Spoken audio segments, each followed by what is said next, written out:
এই এপ্রিল মাসে যা গরম পড়ে গেছে, ঠান্ডা যে কোনো কিছু আমাদের ভীষণ তৃপ্তি দেয়। আর সেটা যদি গরমের দুপুরে বা সন্ধেবেলায় এরকম একটা টক ঝাল মিষ্টি দই বড়া হয়, তাহলে তো আর কোনো কথাই নেই।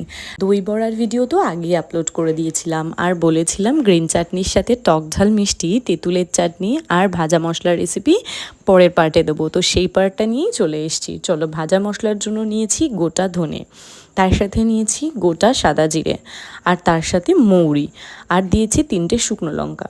তোমরা তোমাদের পরিমাণ মতন যতটা ঝাল খাও সেই অনুযায়ী শুকনো লঙ্কার পরিমাণ বাড়িয়ে বা কমিয়ে নিতে পারো।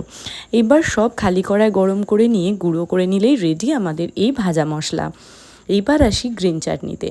গ্রিন চাটনির জন্য নিয়েছি ফ্রেশ ধনেপাতা, ফ্রেশ পুদিনা পাতা।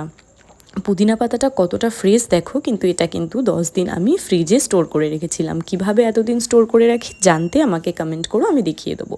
সাথে টক দই, কাঁচা লঙ্কা, গুঁড়ো চিনি, চাট মশলা আর বিট নুন।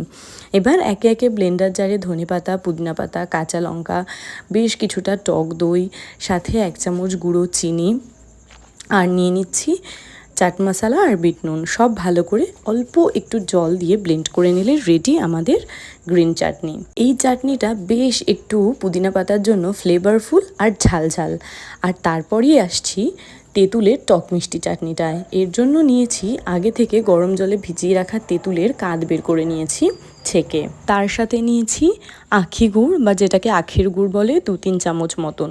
আর তারপর নিয়েছি 2 চামচ মতন এখানে গুঁড়ো চিনি, চাট মশলা, বিট নুন, আর ভালো রং আসার জন্য 1 চামচ কাশ্মীরি লঙ্কার গুঁড়ো। এবার কড়াই গরম করে দিয়ে দেবো সেই তেঁতুলের ছেঁকে রাখা কাতটা। তার সাথে দিয়ে দেবো কাশ্মীরি লঙ্কার গুঁড়ো, চাট মশলা, আর যে 2 চামচ মতন গুঁড়ো চিনি নিয়েছিলাম সেটা। এমনি চিনিরও ব্যবহার করা যেতে পারে, গুঁড়ো চিনি তাড়াতাড়ি গলে যায় বলে আমি গুঁড়ো চিনি দিয়েছি। সব ভালো করে মিশিয়ে নিয়ে শেষে দিয়ে দিচ্ছি 2 চামচ মতন আখি গুড়। তোমরা যদি তেঁতুলটা আরও বেশি পরিমাণে নাও তাহলে গুড়টাও বেশি নেবে, আর কম নিলে গুড়টাকেও কমিয়ে নেবে। ভালো করে জাল করে এভাবে রং ধরলেই নামিয়ে নেবো। রেডি আমাদের তেঁতুলের চাটনি। ধনেপাতা পুদিনার ওই চাটনিটা বলো বা তেঁতুলের এই চাটনিটা, দুটোকেই কিন্তু তোমরা বেশ অনেক দিনের জন্য স্টোর করে রাখতে পারবে। তার জন্য তোমাদের এটাকে ঠান্ডা করে নিয়ে এয়ারটাইট কন্টেনারে ফ্রিজে নর্মাল টেম্পারেচারে রেখে দিলেই বেশ অনেক দিন, 15 থেকে 20 দিন মতন তোমরা এটাকে স্টোর করে রাখতে পারবে।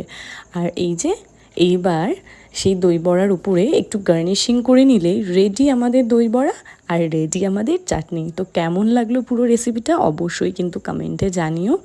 দেখা হবে আবার পরে অন্য কোনো ভিডিওতে। তাহলে আজকের জন্য টাটা। আর যদি বানাও অবশ্যই কিন্তু আমাকে জানাতে ভুলো না কেমন লাগলো। বাই।